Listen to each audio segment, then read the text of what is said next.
गुरुर्ब्रह्मा गुरुर्विष्णु गुरुर्देवो महेश्वर गुरु साक्षात् परब्रह्म तस्मै श्री गुरुवे नमः।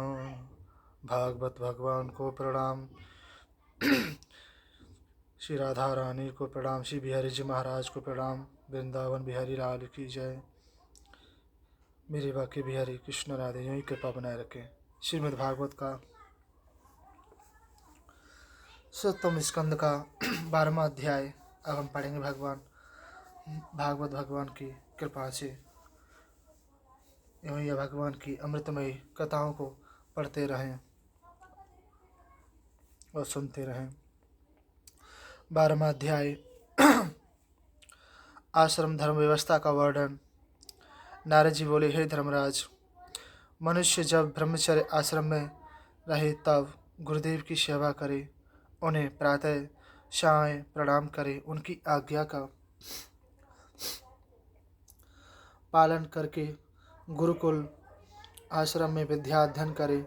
कभी तेल, उवटन, सुरमा, चंदन आदि का लेप ना करें। स्त्रियों तथा गुरुपत्नी आदि से अधिक समय तक व्यर्थ बातचीत ना करें। जो कुछ भिक्षा पावें गुरु को अर्पण कर दें। उनकी आज्ञा से भोजन करें। यदि गुरु आज्ञा ना दे तो भोजन ना करें। उसी दिन व्रत करें।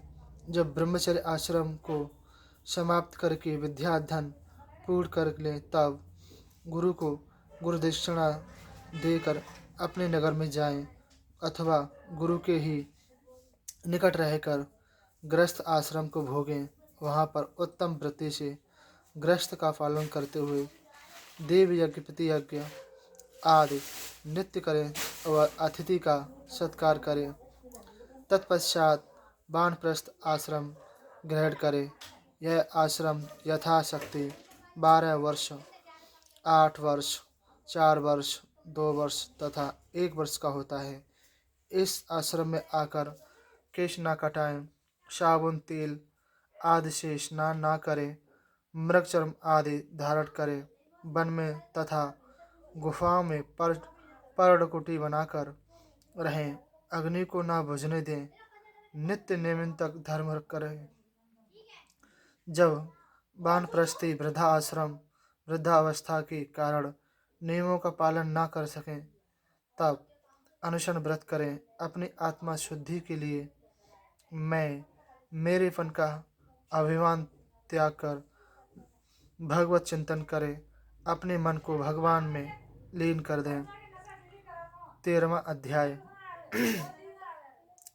दत्तात्रेय जी तथा प्रहलाद जी का संवाद।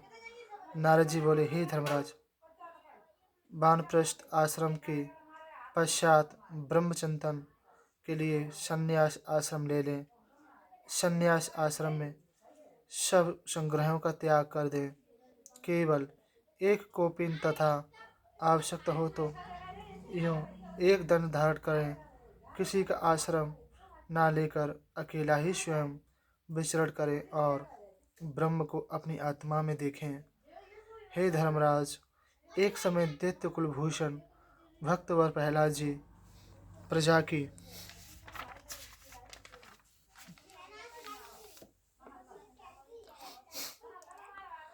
रक्षा के हेतु विचर रहे थे। उनकी भेंट शह पर्वत की तराई में दत्तात्रेय जी से हो गई। वे अपनी परमहंस वृत्ति में पृथ्वी पर पड़े हुए थे। उन हष्टपुष्ट सन्यासी को देखकर प्रहलाद जी बोले, हे भगवान, आपका शरीर उद्योग तथा भोगी पुरुषों के समान है। उद्योग से लक्ष्मी मिलती है और लक्ष्मी से भोग मिलते हैं। भोग से शरीर विष्ट तथा हष्टपुष्ट होता है, किंतु आप जैसे साधुओं के पास धन कहाँ से आया और धन के बिना भोग कहाँ से आए? फिर भी आपका शरीर हष्टपुष्ट क्यों है, यह जानने की मेरी प्रबल इच्छा है। नारद जी बोले, हे युधिष्ठिर, प्रहलाद जी के ऐसे वचन सुनकर दत्तात्रेय जी बोले, हे दैत्यराज, तुम भगवान के परम भक्त तथा ज्ञानी हो। तुम्हारी ज्ञान दिव्य दृष्टि तीव्र है।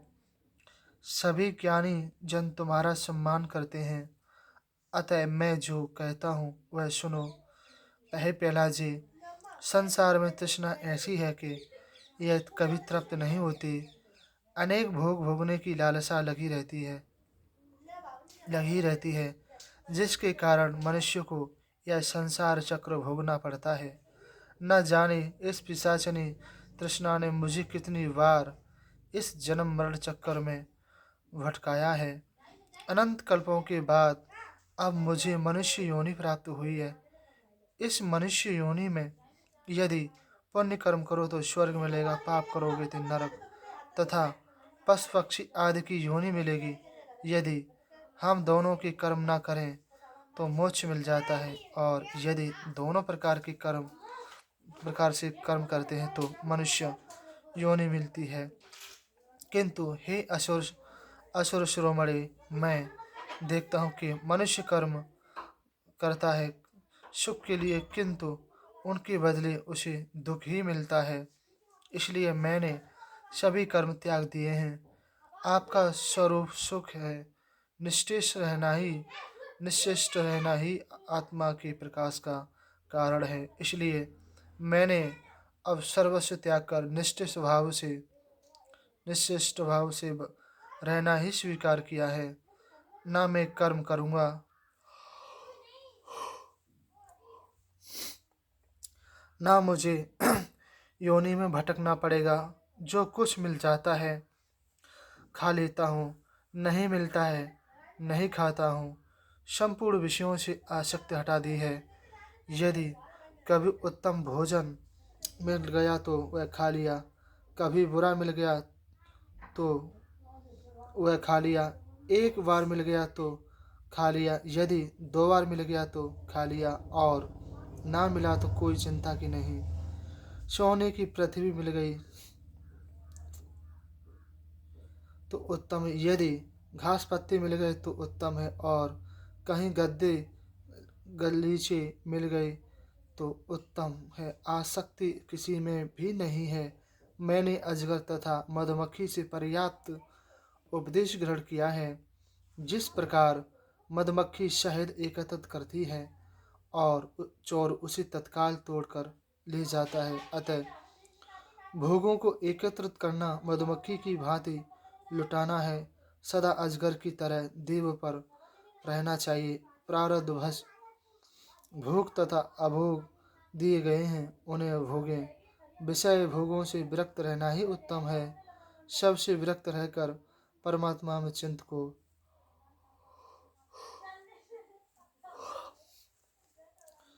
लीन कर दें। हे प्रहलाद जी, तुम भगवत प्रेमियों, इसलिए मैंने तुम्हें यह गुह्यतम तत्व बताया है। नारद जी बोले, हे धर्मराज, भक्तवर प्रहलाद जी ने दत्तात्रेय जी की पूजा की और वहां से नगर को चले आई। 14वां अध्याय, गृहस्थ धर्म का निरूपण। राजा युधिष्ठिर बोले, हे नारद जी, मुझ जैसे गृहस्थ में आसक्त रहने वाले प्राणी का किस प्रकार उद्धार हो सकता है, तथा वह मोक्ष पद किस प्रकार प्राप्त कर सकता हूँ, मुझे समझा कर कहिए। नारद जी बोले, हे धर्मराज, मनुष्य को चाहिए कि गृहस्थ आश्रम में रहकर गृहस्थ के धर्मों का पालन करें, किंतु उन सब कर्मों को भगवान के लिए अर्पण कर दें। सज्जनों का समागम करें, भगवान की कथाओं तथा लीलाओं का श्रवण करें। ज्यों ज्यों सत्संग बुद्धि शुद्ध होती जाए, त्यों त्यों धन संपत्ति स्त्री पुत्र आदि से मोह को त्यागता जावे, क्योंकि ये सब नाशवान है तथा अपना शरीर में नाशवान है। ये किसी न किसी दिन अवश्य बिछुड़ते हैं। आवश्यकता अनुसार ग्रह सेवन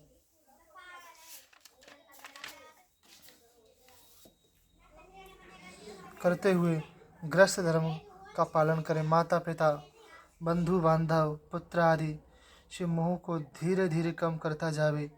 ऊपर से उनके कार्यों का अनुमोदन करता हुआ अंतकरण से सबका त्याग करता रहे। भगवान के दिए हुए भोगों को भोगता हुआ उनका संचय ना करें। अपनी आवश्यकता अनुसार धन का संचय करें, अधिक नहीं। सच में समतत्व भाव से रखें। देश काल तथा प्रारब्ध के अनुसार जो कुछ मिल जाए उसी में संतोष करें। अर्थ, धर्म, काम के लिए अधिक प्रयत्न न करें, न करने का कष्ट करें। अपनी पुत्री, अपनी स्त्री आदि का धीरे धीरे त्यागन कर दें। अपने आश्रम के अनुसार वृत्ति के द्वारा नित्य देवता, ऋषि, मनुष्य, भूत, पितरों तथा अपनी आत्मा की संतुष्ट करें। यदि धन पास है तो बड़े बड़े यज्ञ करने चाहिए, और यदि धन नहीं है तो श्रद्धा अनुसार अग्निहोत्र से ही भगवान की आराधना करें। द्विजातियों को अपनी धर्म सामर्थ्य अनुसार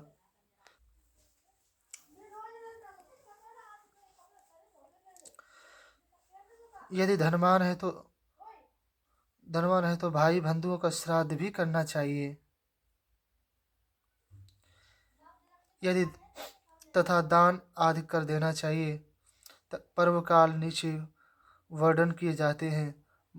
कर्क मकर की संक्रांति, तुला मेष की संक्रांति, यतिपात तथा अक्षय तिथि, चंद्र ग्रहण, सूर्य ग्रहण का समय, दोनों पक्षों की द्वादशी, श्रवण, धनिष्ठ, अनुराधा नक्षत्र, बैशाखी शुक्ला, अक्षय तीज, कार्तिक शुक्ला, अक्षय नवमी, अगहन, पौष, माघ, फागुन महीनों की कृष्णाष्टमी, माघ शुक्ला सप्तमी, माघ की मघा नक्षत्र पूर्णमासी तथा ज्येष्ठ मास की पूर्णमासी जो अपने नाम के नक्षत्र में युक्त हो, जैसे बैसाख में विशाखा, चैत्र में चित्रा आदि। द्वादशी तिथि में अनुराधा, श्रवण उत्तरा फाल्गुन, उत्तराषाढ़, उत्तरा भाद्रपद तथा एकादशी में तीनों उत्तरा नक्षत्र का योग, जन्म नक्षत्र तथा श्रवण नक्षत्र के योग वाली तिथि में सर्व पर्व काल हैं। इनमें किए हुए श्राद्ध काल पुण्याद का फल कल्याण करने वाला तथा शुभ की वृद्धि करने वाला है। इन पर्व कालों में जितना हो सके उतना ही शुभ कर्म करें, यथाशक्ति शुभ कर्म करें। इन शुभ पर्व काल में स्नान, जप, तप, होम, व्रत, देवाराधन आदि का फल अवश्य अच्छय है। बुद्धिमान जन जैसे अवसर को कभी नहीं चूकें। इनके अतिरिक्त जात कर्म के समय, पुष्पन में शुभदाह के समय दो दान पुण्य किया जाता है, उसका भी फल अच्छय है। हे धर्मराज, गंगा, पुष्कर, कुरुक्षेत्र, गया, प्रयाग, निमिषारण्य, फागुन क्षेत्र, सेतु बंधु, प्रभास, काशी, द्वारिका, मथुरा, पंपासर, बिंदु सरोवर व बद्रिकाश्रम आदि तीर्थों में स्नान तथा दर्शन से ही 17 गुना फल मिलता है। हे धर्मराज, उत्तम मार्ग पात्र के विषय में तो केवल इतना ही कहना है कि भगवान श्री कृष्णचंद्र ने उत्तम पात्र इस संसार में कोई भी नहीं है। तुम महान शक्ति भाग्यशाली हो जो तुम्हारे पास पर ब्रह्म परमात्मा नित्य भाई बंधु व सखा के रूप में विराजते हैं। 15वां अध्याय मोक्ष धर्म का वर्णन करना। चौपाई। मोक्ष धर्म के रूप बताए धर्मराज मुनि अति हर्षाए, बार बार मुनि कीनी प्रणामा, तब नारद गमने निज धामा। नारद जी बोले, हे धर्मराज, तुम लोगों की निष्ठा कर्म में होती है। कुछ की तपस्या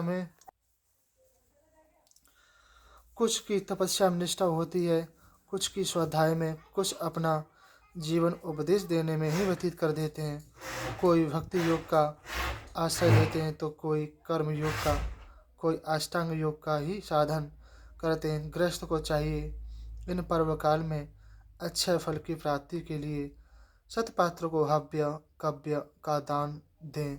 यदि दाननिष्ठ सतपात्र न मिले तो योगी तथा उपदेशकर्ता ब्राह्मण को ही दान देना शुभ है। देव कार्य में 2 ब्राह्मण तथा व्रत कार्य में 3 2 अथवा 1 ब्राह्मण का भोजन कराना चाहिए। श्राद्ध कर्म में अधिक विस्तार उत्तम नहीं होता।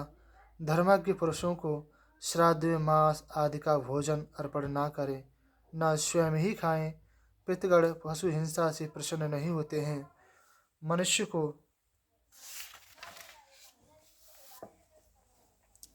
धर्म का पालन करना चाहिए, दूसरे के धर्म में रत नहीं होना चाहिए। जो अपने धर्म में दृढ़ नहीं रहते हैं वह अधर्मी है। अधर्म 5 प्रकार के हैं: विधर्म, परधर्म, अभ्यास, उपमा तथा छल।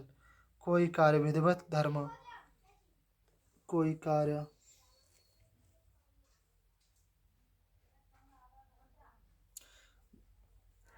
से करने पर भी बाधा उत्पन्न हो तो वह विधर्म है। नंबर 2 दूसरे का धर्म परधर्म है। नंबर 3 पाखंड तथा दंभ को उपधर्म अर्थात उपमा कहते हैं। नंबर 4 जो स्वेच्छा से धर्म मान लेता है वह आभास है।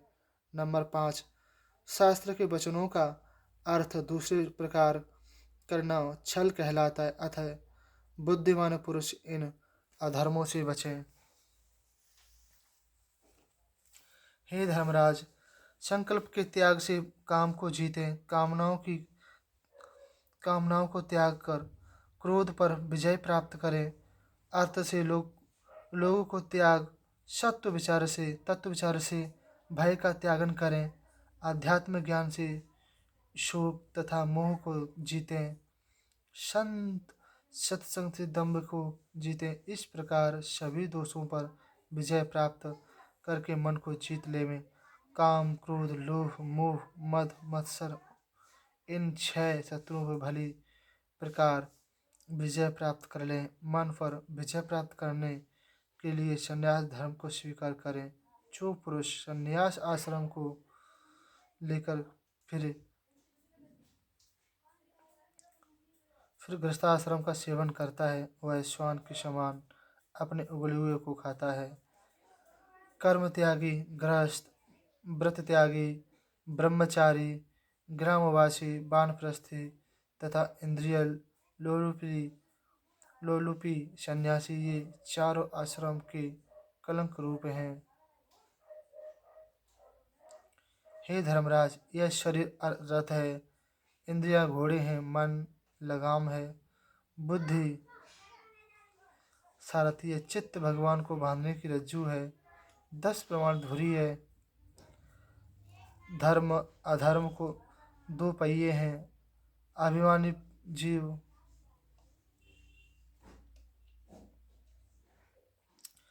उस रथ पर बैठकर अहंकार रूपी धनुष जीवात्मा बाण से परमात्मा लक्ष्य को प्राप्त कर सकता है। गुरुदेव के चरणों की कृपा से ज्ञान रूपी तीखी तलवार के द्वारा सब बंधनों का काटकर अपने श्रेय ध्येय को प्राप्त कर लेता है। हे धर्मराज, कर्म 2 प्रकार के हैं, एक प्रवृत्ति परक, दूसरा निवृत्ति परक। प्रवृत्ति परक कर्म मनुष्य को बार बार जन्म मृत्यु के चक्कर में डालता है। निवृत्ति परक कर्म भक्ति तथा ज्ञान का मार्ग है जो परमात्मा को प्राप्त कराता है। जितने भी हिंसामय यज्ञ, अग्निहोत्र, बल इत्यादि कर्म हैं, यह सब प्रवृत्ति कर्म हैं जो सकाम भाव होने के कारण अशांति देने वाले हैं। प्रवृत्ति परायण मनुष्य मरने पर अपने कर्मों के अनुसार सूक्ष्म शरीर धारण करके धूमाभिमानी देवताओं के पास होता हुआ दक्षिणाशयन मार्ग से चंद्रलोक को जाता है। वहाँ पर उनके भोग समाप्त होने पर वह फिर वर्षा के द्वारा औषधि, लता, अन्न आदि के रूप में इस संसार में जन्म लेता है। हे धर्मराज, जिनकी गर्भाधान से लेकर अंत्येष्टि क्रिया तक सब संस्कार होते हैं उनको द्विज कहते हैं। उनमें से कुछ प्रवृत्ति मार्ग का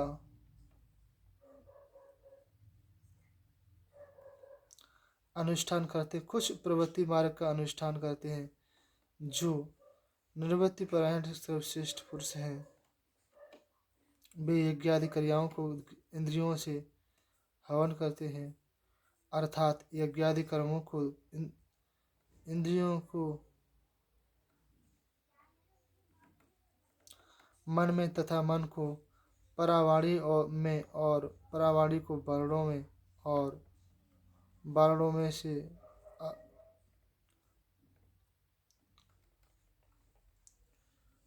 आ उ मा इन तीन वाले ओमकार में तथा ओमकार बिंदु में से ओ और बिंदु को नाद में, नाद को प्राण में तथा प्राणों को ब्रह्म में लीन कर देते हैं। वह निवृत्ति प्रायण योगी उत्तरायण के मार्ग से ब्रह्मलोक को जाता है। तत्पश्चात वह तेजस अहंकार में मिल जाता है। फिर प्राज्ञ रूप में तीन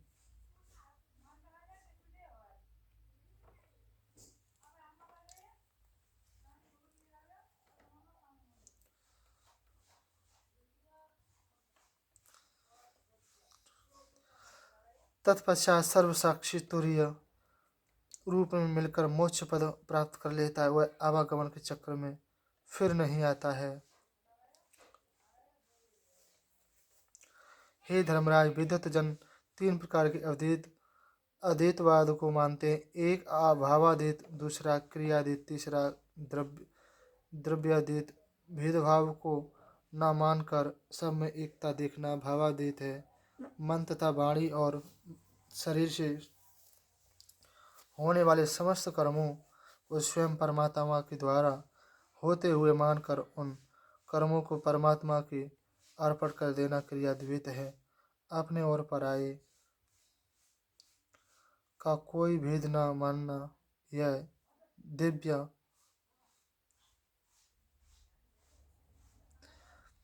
द्वैत है। हे राजन, आपातकाल को छोड़कर सदा शास्त्र विविध कर्म करना चाहिए।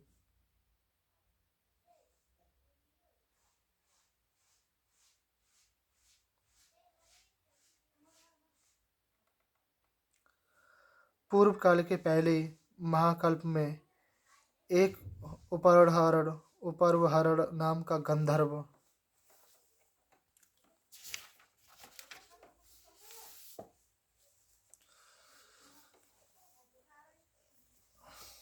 था, किंतु देवताओं के श्राप से मैं शूद्र हो गया, इसलिए मैं दासी का पुत्र हुआ। किंतु संत समागम में मैं दूसरे जन्म में ब्रह्मा जी का पुत्र हुआ। अब मैंने परम पद प्राप्त कर ली है। श्री सुखदेव जी बोले, हे राजन परीक्षित, हे राजा परीक्षित, देवर्षि नारद के ऐसे वचन सुनकर तथा भगवान श्री कृष्ण चंद्र को ब्रह्म जानकर युधिष्ठिर तथा नारद जी ने उनकी पूजा की। तब नारद जी वहाँ से विदा लेकर अपने लोक को चले गए। हे परीक्षित, मैंने तुम्हें दक्ष की पुत्रियों तथा वंश का वर्णन सुना दिया है। उन्हीं के वंश समाप्त होने के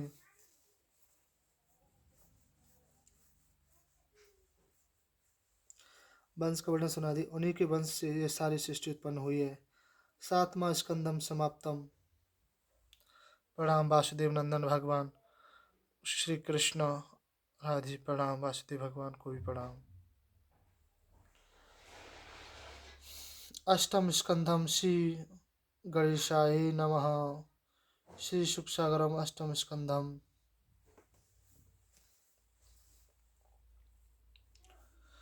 नमस्तस्मै भगवते वासुदेवाय साक्षिणे यदा इद कृपया कस्यै व्यासचक्षे मुमुक्षसे। नमस्तस्य भगवते व्यासाय तते तजसे पयोजनगामये सौम्यायनुमाखमुहावसनम शवम। अर्थ, जिन भगवान ने अपनी अति कृपा से ब्रह्मा जी को श्रीमद् भागवत का उपदेश किया था, उन सर्वशक्तिमान, उन सर्वसाक्षी परमात्मा वासुदेव को नमस्कार है। जिन भगवान वेद व्यास के मुख कमल के समान मकरंद से टपकती हुई ज्ञान सुधा पुरुष तथा पुरुष पान करते हैं, उन अमित तेजस्वी भगवान व्यास जी को नमस्कार। मनमंत्रों का वर्णन। दोहा। मनमंत्र वर्णन कियो योगी जन सुख राय, पांडुपुत्र सुनने लगे मन में अति हर्षाय। राजा परीक्षित ने पूछा, हे भगवान, आपने शामक मनु के वंश आदि को लेकर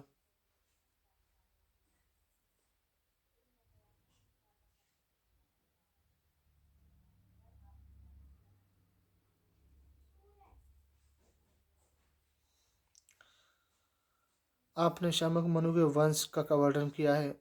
इसी के अंतर्गत मरीच प्रजापति आदि के वंशावली आदि का भी वर्णन आ चुका है।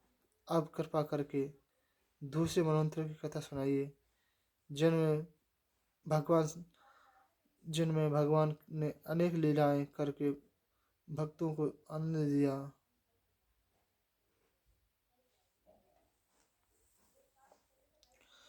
श्री सुखदेव बोले, हे राजन परीक्षित, इस कल्प में 6 मनवंतर व्यतीत हो चुके हैं। उसमें पहले मनु तो श्यामक मनु ही थे। जितने देवता आदि प्रश्न आदि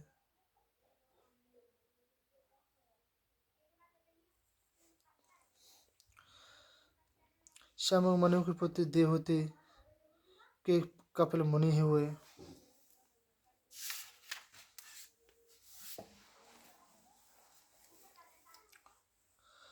उनकी कथा मैं तुम्हें सुना चुका हूँ।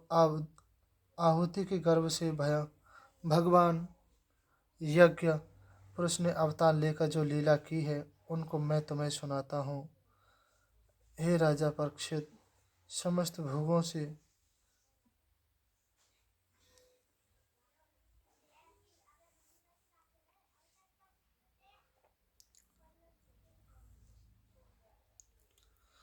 यज्ञ पुरुष ने अवतार लेकर जो लीला की है, उसको मैं तुम्हें सुनाता हूँ।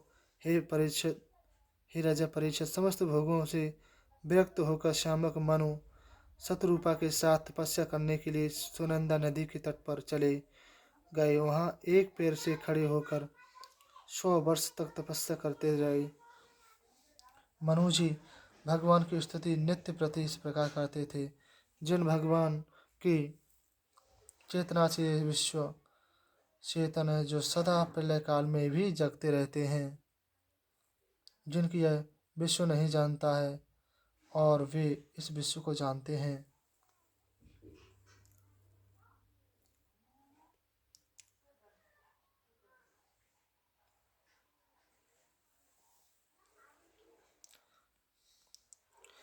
वे ही परमात्मा हैं, जिनमें यह विश्व ओतप्रोत हो रहा है। उन भगवान की प्राप्ति के लिए इस जगत के भोगों की तृष्णा को त्याग देना चाहिए, जिनका न आदि है, न अंत है, न मध्य है और न जिनका कोई अपना पराया है। वही सत्य पर ब्रह्म है। वे स्वयं प्रकाश अजन्मा व सनातन होते हुए भी अपनी माया से जन्म स्वीकार करते हैं। वे वे भी कर्मों का अनुष्ठान करते हैं, किंतु अपने उनमें आसक्त नहीं होते। इसी प्रकार प्राणी भी कर्मों से अनासक्त रहकर अपने कर्म बंधन से मुक्त हो सकता है। ज्ञान स्वरूप होने के कारण वे परमात्मा अहंकार रहित है। जगत की शिक्षा देने के लिए ही वे कर्म करते हैं। मैं उन्हें नमस्कार करता हूँ। श्री सुखदेव बोले, हे राजन परीक्षित, एक समय मनु जी इस प्रकार स्तुति कर रहे थे। उस समय उन्हें बड़बड़ाते हुए जानकर कुछ असुर तथा राक्षस उन्हें खाने के लिए दौड़े। तब यज्ञ पुरुष भगवान ने अपने पुत्र याम नामक देवताओं के साथ वहां जाकर उन असुरों का संहार किया। तब वे इंद्र का पद धारण करके स्वर्ग का राज्य करने लगे। हे परीक्षित, दूसरे मनु सुवारोचन जित हुए। उनके पुत्रों का नाम घुमान, सुरेशण और रोचितमान थे। उस समय इंद्र का नाम रोचन तथा प्रधान देवताओं के नाम तुषित थे। अर्ज अर्जस्तंभम नाम के सप्तर्षि थे। उस समय वेदशिरा ऋषि की पत्नी तुषता के गर्भ से भगवान विभु प्रकट हुए। वे आजीवन ब्रह्मचारी रहे। उन्हीं के प्रभाव से 88,000 ऋषि भी ब्रह्मचारी रहे। तीसरे मनु प्रियव्रत के पुत्र उत्तम थे। उत्तम के पुत्र पवन, संजय, सृजय, यज्ञहोत्र आदि थे। वशिष्ठ जी के 7 पुत्र सप्तऋषि थे। वेद, श्रुति और भद्र देवताओं के प्रधानगण थे तथा सत्यजित नाम का इंद्र था। उस काल धर्म की पत्नी सुनता के गर्भ से भगवान सत्यसेन ने अवतार लिया।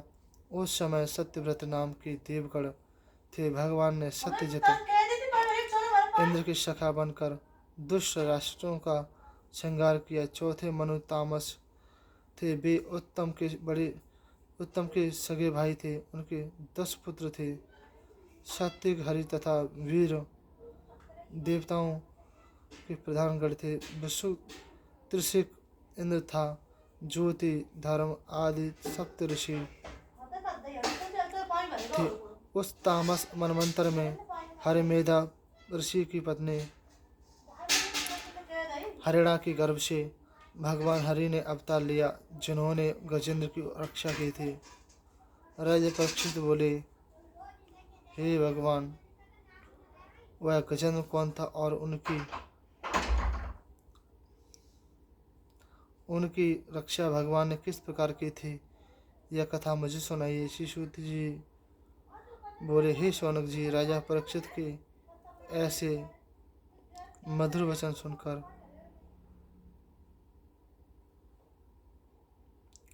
सुखदेव जी अति प्रसन्न हुए और कथा सुनाने लगे। दूसरा अध्याय, गजेंद्र मोक्ष की कथा। चौपाई। गजग्राह लड़े जाल मही, थकित भयो गज अति मन माही। श्री सुखदेव जी बोले, हे राजा परीक्षित, क्षीर सागर में त्रिकूट नाम का एक बड़े विस्तार वाला पर्वत था। उसके चांदी, लोहे और स्वर्ण के 3 शिखर थे। उसके प्रकाश से 10 दिशाएं जगमगाती रहती थीं। उस पर्वत में अनंत धनराशि भरी हुई थी। वहाँ पर अनेक प्रकार के सुंदर वन वृक्ष शोभायमान थे, जिन पर विविध जाति के पक्षी गुंजायमान, सिद्ध, चारण, गंधर्व आदि किन्नर तथा अप्सराएं जिन पर विहार करते रहते थे।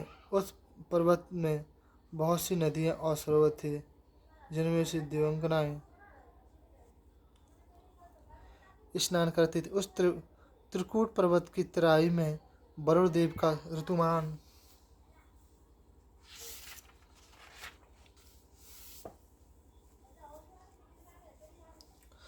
नाम का उद्यान था। उस उद्यान में अनेक प्रकार की सेवा व मेवा फल के वृक्ष तथा सुगंधित पुष्पों की माला बेले थी। उसी उद्यान के निकट एक सरोवर था। उस सरोवर पर बहुत सी हथनियों के साथ गजेंद्र आनंद के साथ निवास करता था। वह गजेंद्र बड़ा शक्तिशाली था। उसके भय से सभी जंगली पशु भाग जाते थे। वह अपने टक्करों से पहाड़ को बड़े बड़े विशाल गड्ढों में तोड़ता रहता था। एक दिन वह प्यास से व्याकुल होकर अपनी हथनियों के साथ उस सरोवर के तट पर पहुंचा।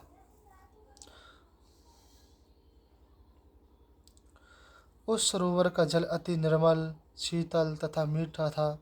उसमें कमलों की महक उड़ती रहती थी। उस गजेंद्र ने पहले तो उसमें घुसकर खूब पानी पिया, जल पिया, फिर स्नान करने लगा। तत्पश्चात वह मंदाग्नि होकर एक बड़े गृहस्थी की भांति अपने हथनियों और बच्चों को सूंड में नहलाने लगा। हे राजन, उसी समय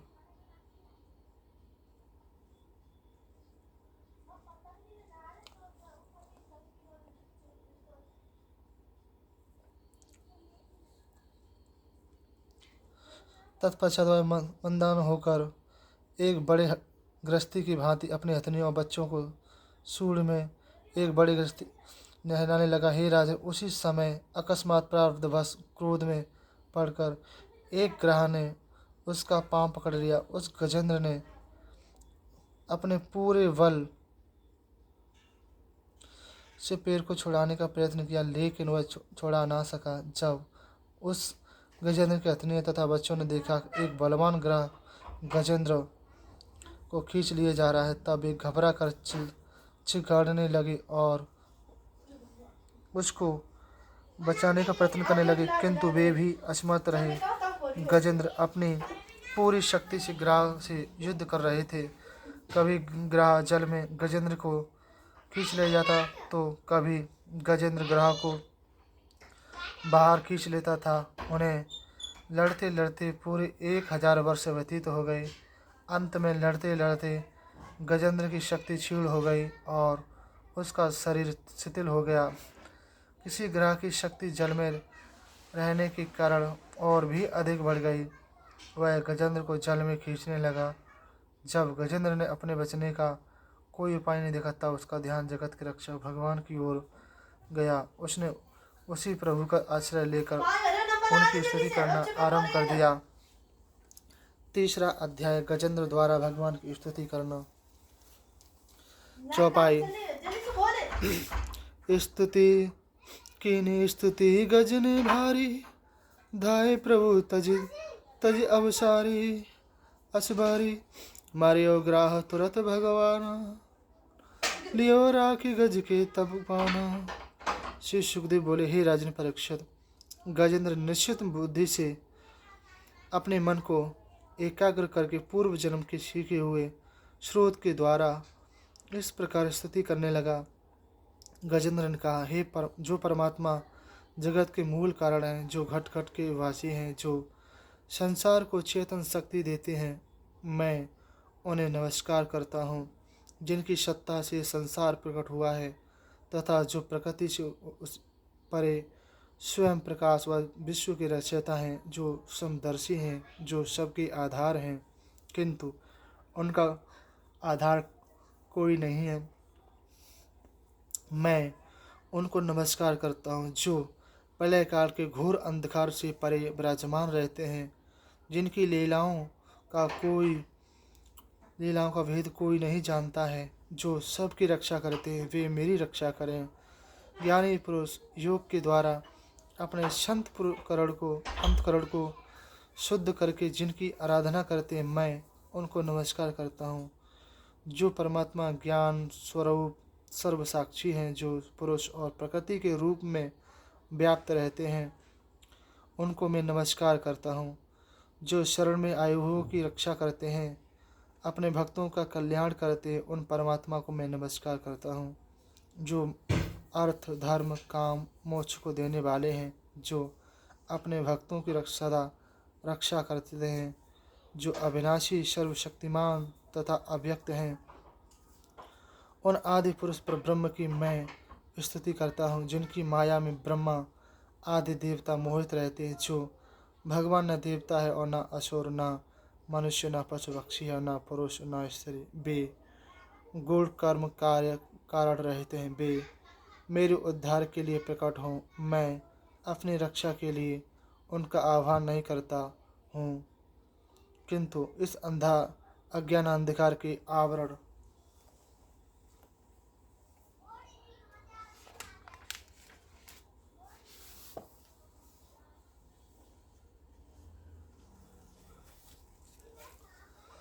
को हटाने के लिए मैं उनका स्मरण करता हूँ। मैं अजन्मा विश्व के रचयिता ब्रह्मा को नमस्कार करता हूँ। श्री सुखदेव बोले, ही राजन परीक्षित, जब गजेंद्र ने इस प्रकार भगवान की स्तुति की तब सर्वदेवमय भगवान हरि तत्काल वहाँ प्रकट हो गए। गजेंद्र की स्तुति सुनकर गरुड़ पर सवार होकर चक्रपाणी भगवान शीघ्र ही वहाँ आए। उनके साथ देवतागण भी आए। सरोवर में महाशक्तिशाली ग्रह ने गजेंद्र को पकड़ रखा था। जब गजेंद्र ने देखा कि चक्रधारी भगवान श्री हरि गरुड़ पर सवार होकर आकाश में आ गए हैं, तब उसने अपने सूंड में कमल का एक अति सुंदर पुष्प लेकर ऊपर उठाया और बड़े कातर स्वर में बोला, नारायण जगत गुरु परमात्मा, आपको मेरा नमस्कार है। जब भगवान ने गजेंद्र की असहाय पीड़ा को देखा तब वे शीघ्र ही गरुड़ से नीचे कूद पड़े और वे सरोवर में से गजेंद्र तथा ग्रह दोनों को एक साथ कमल पुष्प के समान उठाकर बाहर ले आए। तब भगवान ने अपने चक्र से ग्रह का मुख फाड़ डाला और गजेंद्र की रक्षा की। चौथा अध्याय गज और ग्रह के पूर्व जन्म की कथा तथा उनका उद्धार।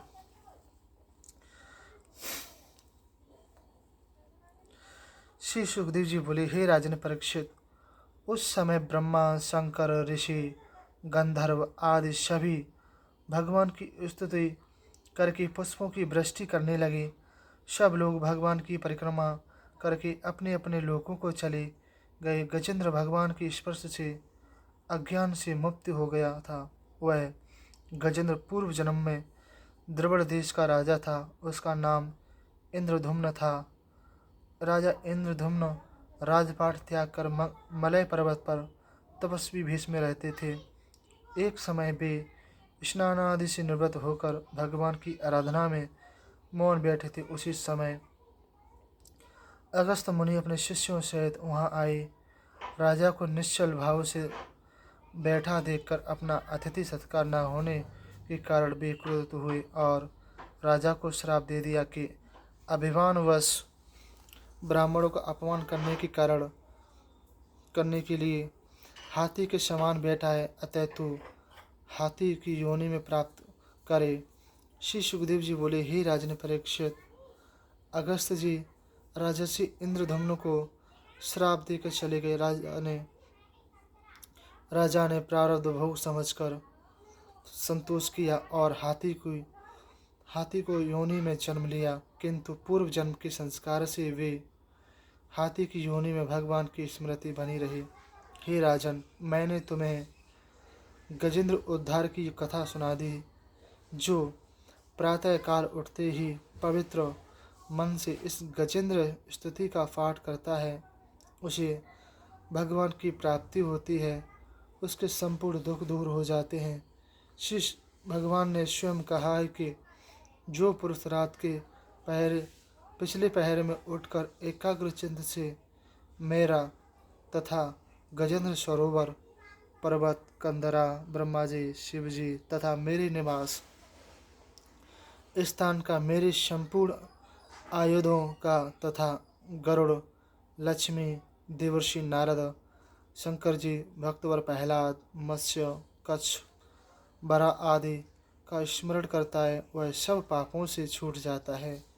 हे प्यारे गजेंद्र, जो ब्रह्म मुहूर्त में जग कर तुम्हारे द्वारा की गई मेरी स्तुति का पाठ करेगा, उसे मैं उत्तम बुद्धि दूंगा। इतना कहकर भगवान अपने धाम को चले गए।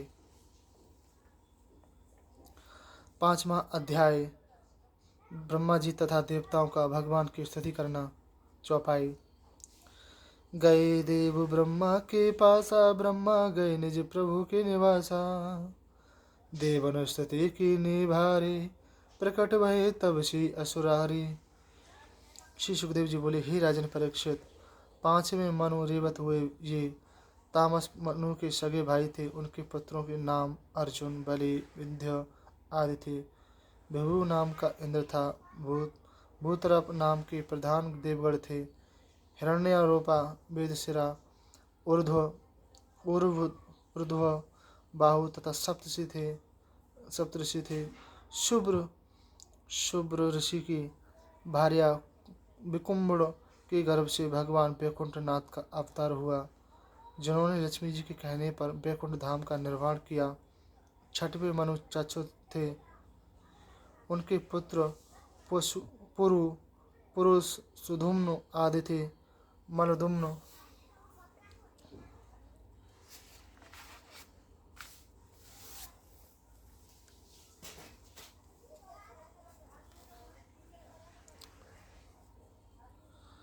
इंद्र का नाम था।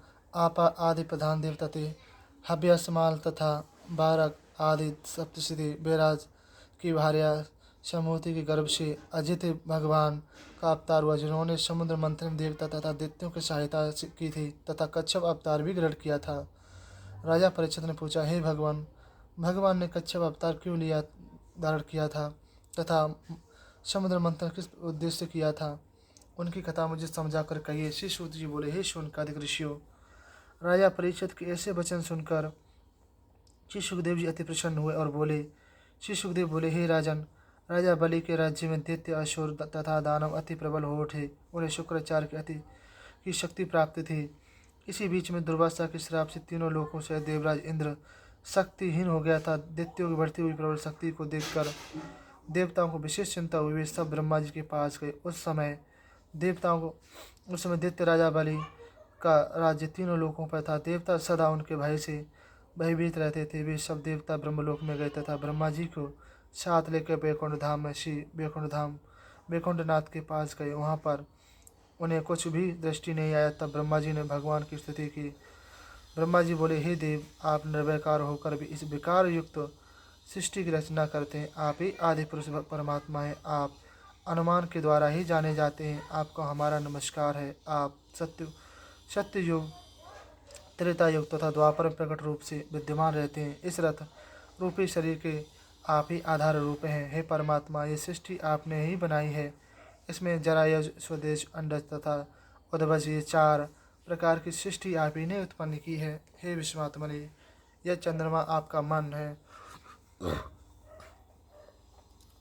सूर्य आपके नेत्र हैं, अग्नि आपका मुख, कालरूप मृत्यु भी आप ही हैं, दिशाएं आपके कान हैं, वायु आपकी श्वास है, नाभि आपका आकाश है।